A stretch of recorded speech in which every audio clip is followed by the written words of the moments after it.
امروز قراره با یکی از پرطرفدارترین و پرکاربردترین آپشن روز برای انواع خودروهای هاچبک آشنا بشیم.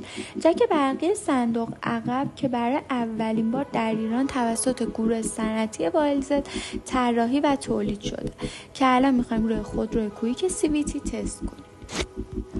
پس از نصب این آپشن با نگه داشتن دکمه بر روی ریموت خودرو، درب صندوق عقب به صورت برقی باز می شود و نیازی به استفاده از دست نیست. برای بسته شدن درب صندوق عقب هم نیز با نگه داشتن دکمه روی ریموت درب به صورت اتومات بسته می شود.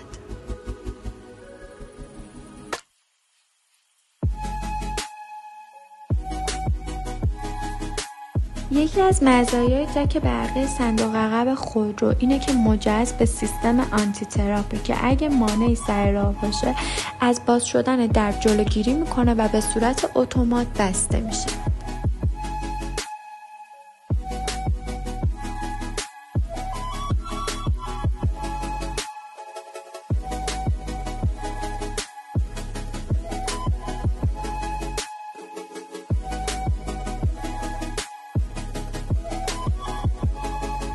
این آپشن از ایمنی بالای برخورداره که موقع بسته شدن درب صندوق عقب خودرو با برخورد مانع نیز از بسته شدن درب جلوگیری میکنه و به صورت اتومات دوباره درب باز میشه.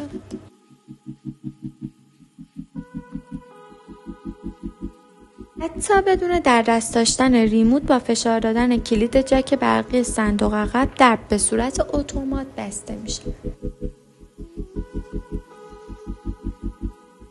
یکی دیگه از کلیدهای جک برقی صندوق عقب در داخل خودرو قرار گرفته است که از آن می توانید برای باز شدن درب استفاده کنید.